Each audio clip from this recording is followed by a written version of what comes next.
Sobat Milenial Akuntansi, selamat datang dan selamat bergabung dengan Rumah Milenial Akuntansi. Rumahnya belajar akuntansi dari generasi milenial hingga kini. Pada kesempatan ini, kita akan bahas materi tentang persamaan akuntansi atau accounting equation.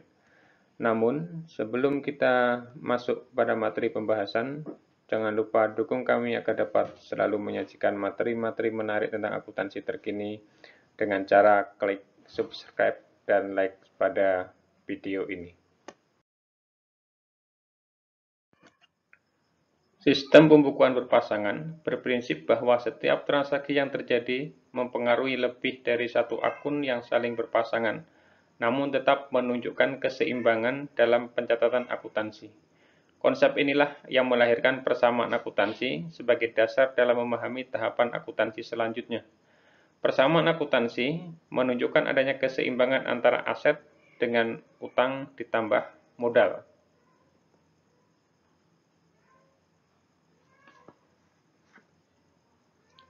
Jadi saya ulangi, persamaan akuntansi menunjukkan keseimbangan antara aset dengan utang ditambah modal, di mana aset ini merupakan sumber daya yang dikuasai oleh perusahaan yang besar kemungkinan akan memberikan manfaat di masa yang akan datang. Sedangkan utang merupakan kewajiban yang timbul dari peristiwa masa lalu yang penyelesaiannya mengakibatkan sumber daya keluar di masa yang akan datang. Modal merupakan setoran pemilik berupa uang atau aset lain yang disetorkan kepada perusahaan. Berdasarkan masa manfaat, aset akan terbagi menjadi beberapa jenis. Yang pertama adalah aset lancar, yaitu aset yang paling mudah dipindah tangankan, atau aset yang memiliki perputaran tinggi, atau aset yang memiliki masa manfaat kurang dari 1 tahun. Contohnya adalah kas atau uang tunai, piutang usaha, perlengkapan, persediaan, dan sebagainya. Yang kedua, aset yang memiliki masa manfaat lebih dari 1 tahun, yang disebut dengan aset tetap. Contohnya adalah peralatan kantor, bangunan, kendaraan, pabrik, dan sebagainya. Sedangkan utang akan terbagi menjadi beberapa jenis. Yang pertama, utang yang memiliki jatuh tempo kurang dari 1 tahun atau disebut dengan utang lancar.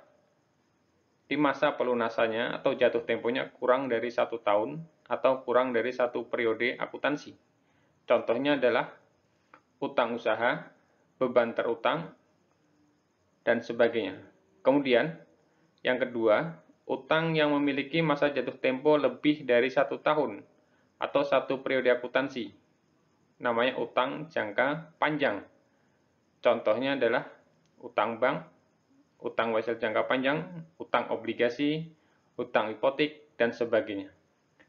Sedangkan modal merupakan setoran pemilik, baik itu berupa uang tunai maupun aset lain, yang terdiri dari modal disetor dan pref. Prevo ini merupakan pengambilan atau pengurangan modal, yaitu penggunaan aset perusahaan untuk kepentingan pribadi. Karena sifatnya dia akan mengurangi jumlah modal yang disetor.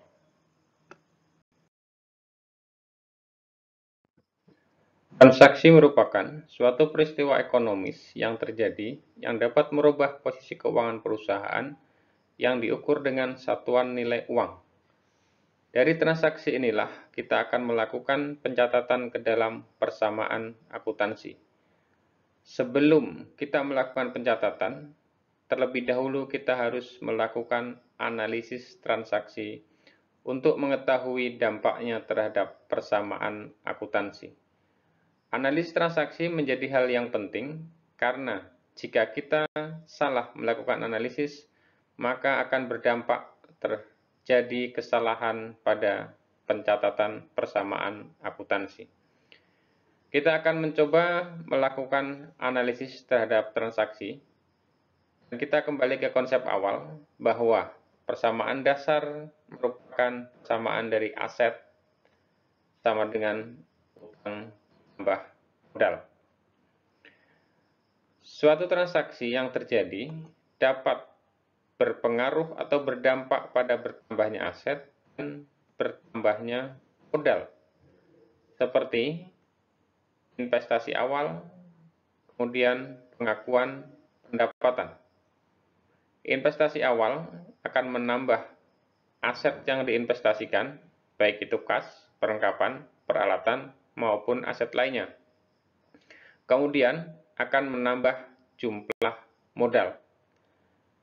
Pengakuan pendapatan, jika pendapatan tunai, maka akan menambah aset berupa kas. Jika pendapatan belum diterima, maka akan menambah aset berupa piutang.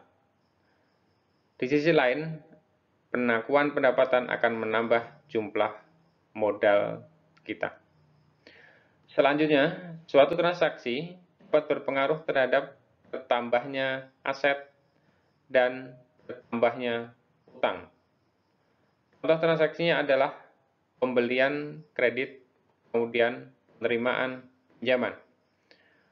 Pembelian kredit, apapun yang dibeli, itu akan menambah jumlah aset, baik itu perlengkapan, peralatan, mesin, dan sebagainya. Di sisi lain, karena pembelian belum dibayar, maka akan menambah jumlah utang. Sedangkan penerimaan pinjaman merupakan penerimaan dari pihak ketiga, bisa menambah uang kas dan menambah utang. Selanjutnya, transaksi dapat berdampak terhadap bertambahnya aset, di sisi lain akan mengurangi aset jenis yang lain. Contoh transaksinya adalah pembelian tunai, kemudian penerimaan utang. Pembelian tunai, apapun yang dibeli, seperti perlengkapan, maka akan menambah perlengkapan dan akan mengurangi kas. Keduanya sama-sama aset. Penerimaan piutang, dia akan mengurangi piutang dan akan menambah kas. Dan keduanya juga merupakan sama-sama aset. Selanjutnya, suatu transaksi dapat berdampak pada berkurangnya aset dan berkurangnya utang. Contoh transaksinya adalah pembayaran utang.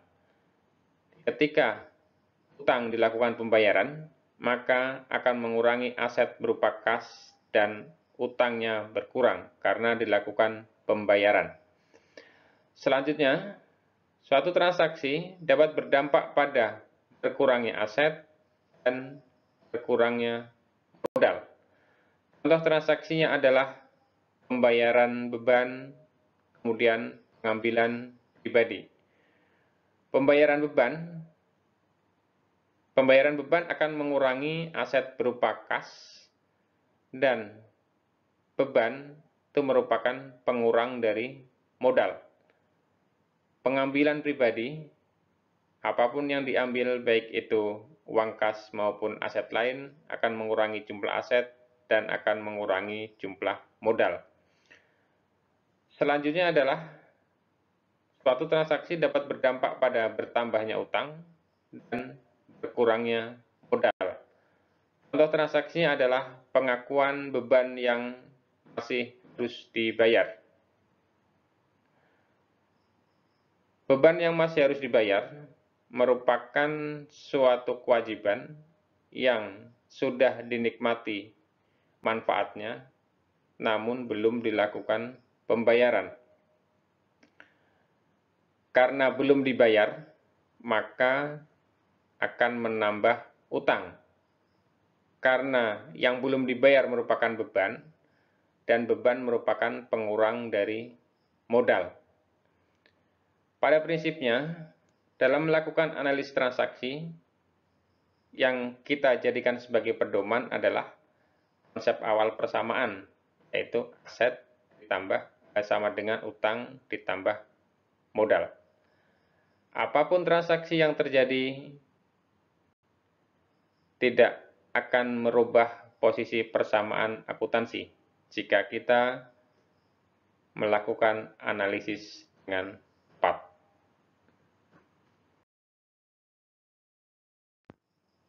Baik, Sobat Milenial, sekarang kita akan melihat bagaimana contoh dalam menyusun persamaan akuntansi.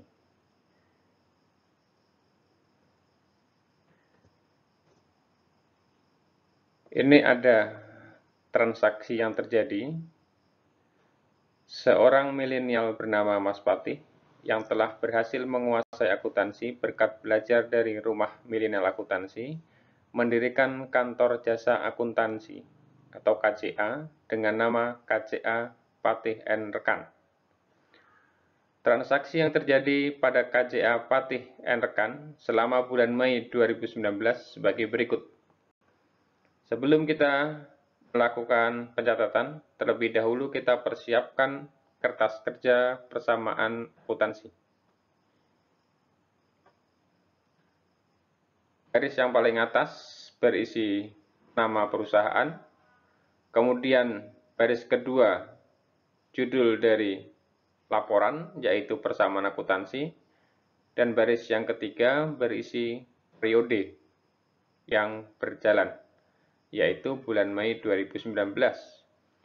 Di kolom pertama ada tanggal, ini nanti digunakan untuk mencatat tanggal. Kemudian kolom berikutnya ada keterangan, nanti akan digunakan untuk mencatat keterangan yang terjadi. Kemudian ini konsepnya, bahwa aset sama dengan utang ditambah modal. Di sisi aset, terbagi lagi, ada kas, kemudian piutang usaha, perlengkapan, dan peralatan. Sedangkan di sisi utang modal, ada utang usaha dan modal patih. Sekarang, kita akan melakukan analisis terhadap transaksi yang terjadi pada KJA Patih & Rekan. Tanggal 1 Mei 2019, sebagai investasi awal, menyetorkan uang tunai sebesar 14 juta rupiah dan sebuah laptop sebagai peralatan kantor senilai 6 juta rupiah. Kita bisa melihat di sini bahwa si Patih dalam mendirikan KJA menyetorkan uang tunai 14 juta dan peralatan kantor 6 juta. Uang tunai ini akan kita catat sebagai kas bertambah, dan yang 6 juta akan kita catat sebagai peralatan bertambah. Kedua-duanya ini diinvestasikan ke KJA sebagai modal patih. Maka dapat kita masukkan transaksi ini ke dalam persamaan dasar sebagai berikut. Ya, tanggal ini Mei 2019, tanggal 1, keterangannya investasi awal, kas bertambah 14 juta sesuai dengan jumlah uang yang cetor. Kemudian peralatan bertambah 6 juta sesuai dengan nilai peralatan yang diinvestasikan. Kemudian untuk modal patih berjumlah 20 juta, yaitu jumlah dari uang kas 14 juta dan peralatan 6 juta. Jadi totalnya adalah 20 juta. Itulah yang diinvestasikan sebagai modal awal si patih. Berikutnya, tanggal 2 Mei 2019, dibayar sewa ruangan kerja bulan Mei 2019 sebesar Rp150.000. Jika kita analisis di sini, dibayar. Kalau namanya dibayar, itu sudah pasti akan mengurangi uang kas kita. Karena kita membayar, mengeluarkan uang. Yang dibayar merupakan sewa ruangan. Sewa ruangan ini menjadi biaya atau beban. Jadi kalau beban yang terjadi, maka dia akan mengurangi jumlah modal. Artinya dari transaksi pembayaran sewa ini, yang 150.000 akan mengurangi uang kas dan akan mengurangi modal. Maka bisa kita catat ke dalam persamaan sebagai berikut. Ya, tanggal 2 keterangannya beban sewa, kas berkurang 150.000 dan modal berkurang 150.000. Kas berkurang karena untuk membayar dan modal berkurang karena merupakan beban. Selanjutnya kita hitung saldo dari persamaan dasar kita. Ya, saldo per 2 Mei 2019 sesuai dengan tanggal di atasnya. Uang kas tinggal 13.850, yaitu dari 14 juta dikurang 150.000. Dapatnya 13.850. Sedangkan peralatan tidak ada perubahan, tetap 6 juta. Dan modal dari 20 juta dikurang 150.000 tinggal 19.850. Selanjutnya yang transaksi tanggal 5. Dibeli perlengkapan secara tunai senilai Rp200.000. Dibeli, artinya kalau dibeli secara tunai, itu artinya kita akan mengeluarkan uang. Berarti uang kas kita akan berkurang. Yang dibeli berupa perlengkapan. Berarti perlengkapan kita akan bertambah. Maka atas transaksi ini dapat kita catat dalam persamaan dasar. Tanggal 5 keterangannya pembelian perlengkapan, uang kas berkurang 200.000 dan perlengkapan bertambah Rp200.000. Sekarang kita hitung saldo per tanggal 5.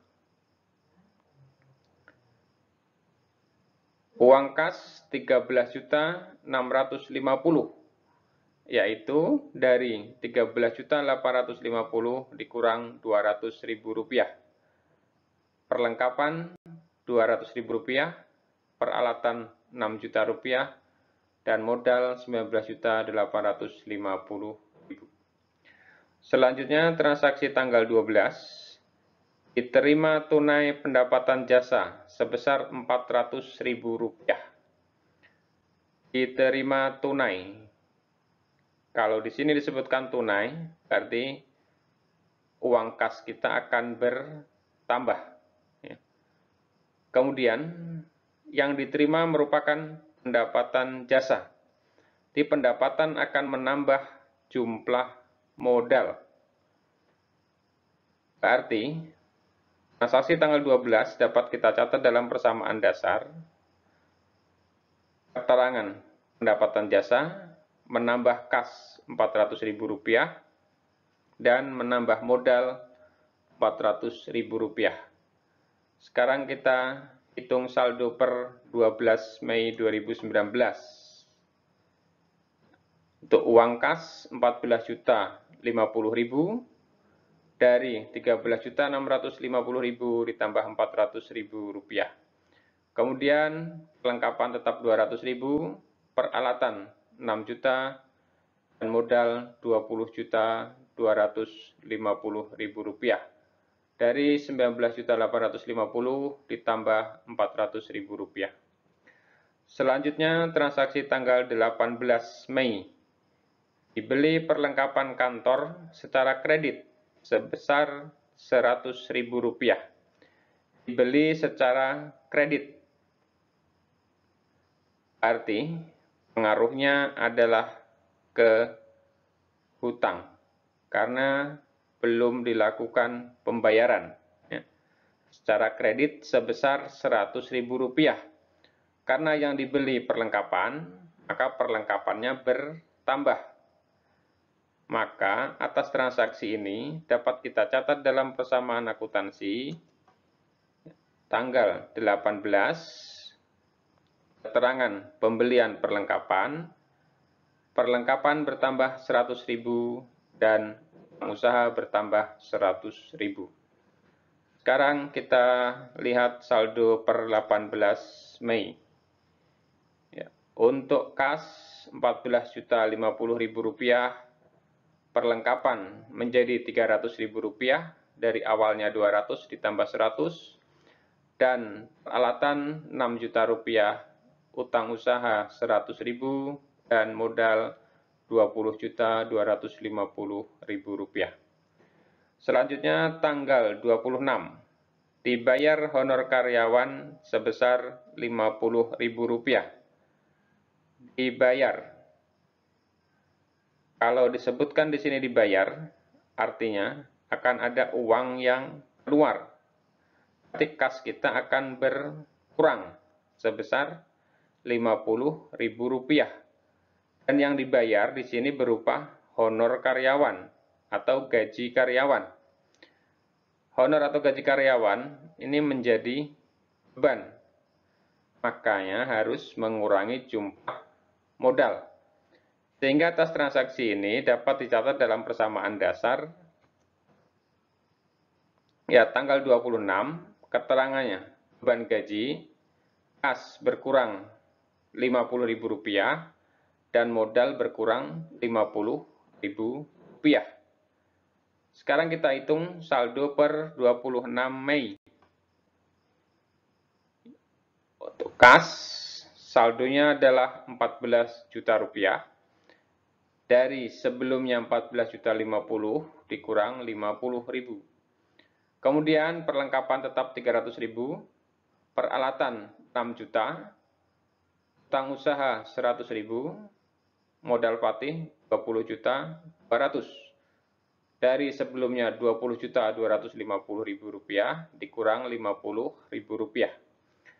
Selanjutnya transaksi tanggal 28 Mei 2019.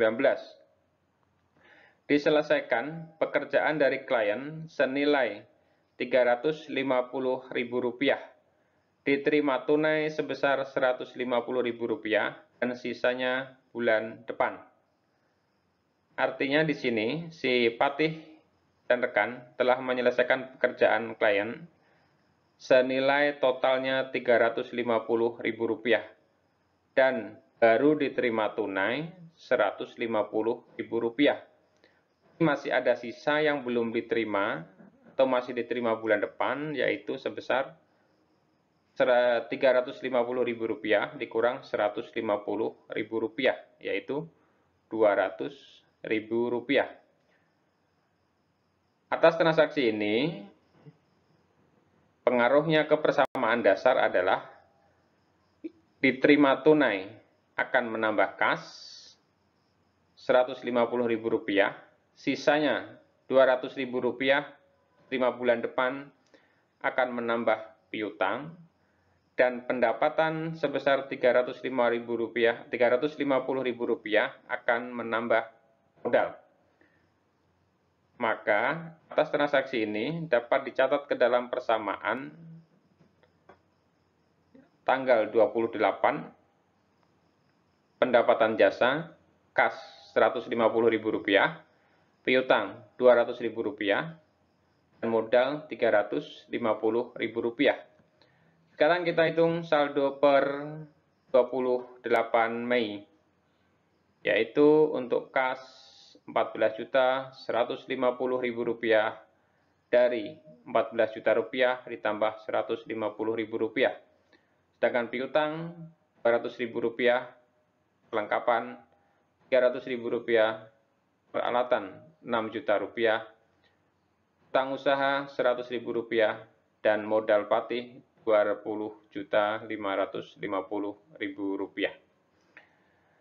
Terakhir, 31 Mei 2019, perlengkapan yang terpakai sebesar Rp150.000.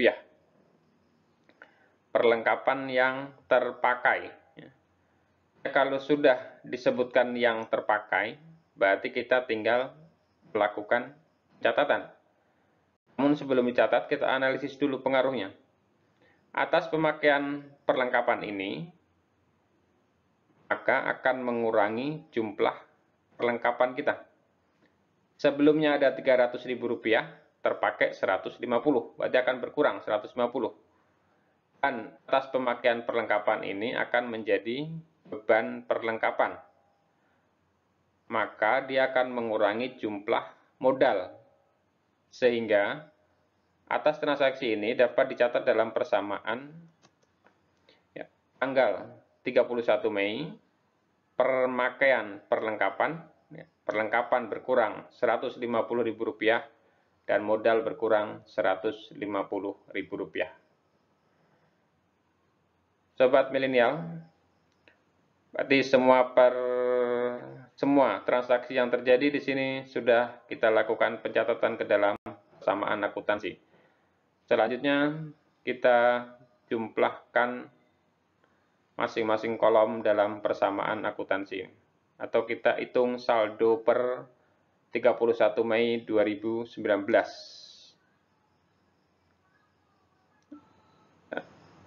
Ya, untuk kas berarti Rp14.150.000,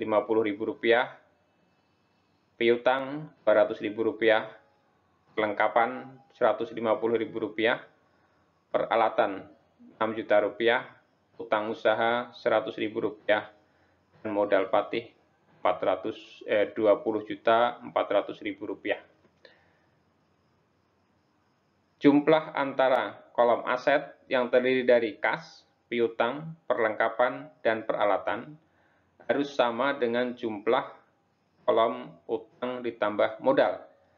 Sekarang kita lihat, kalau kita jumlahkan kolom aset, itu senilai Rp20.500.000. Dan kolom utang plus modal Rp20.500.000. Jadi jumlahnya sama. Karena konsep awal dalam persamaan dasar adalah aset sama dengan utang ditambah modal. Demikian Sobat Milenial Akuntansi, cara penyusunan persamaan dasar. Sebelum kita melakukan penyusunan, kita melakukan analisis terlebih dahulu terhadap transaksi yang terjadi. Setelah kita ketahui pengaruhnya, baru kita melakukan pencatatan, dan hasilnya dapat kita lihat bersama antara aset dan utang ditambah modal jumlahnya sama. Demikian Sobat Milenial, kami ucapkan terima kasih telah mengunjungi Rumah Milenial Akuntansi. Rumahnya belajar akuntansi dari generasi milenial hingga kini.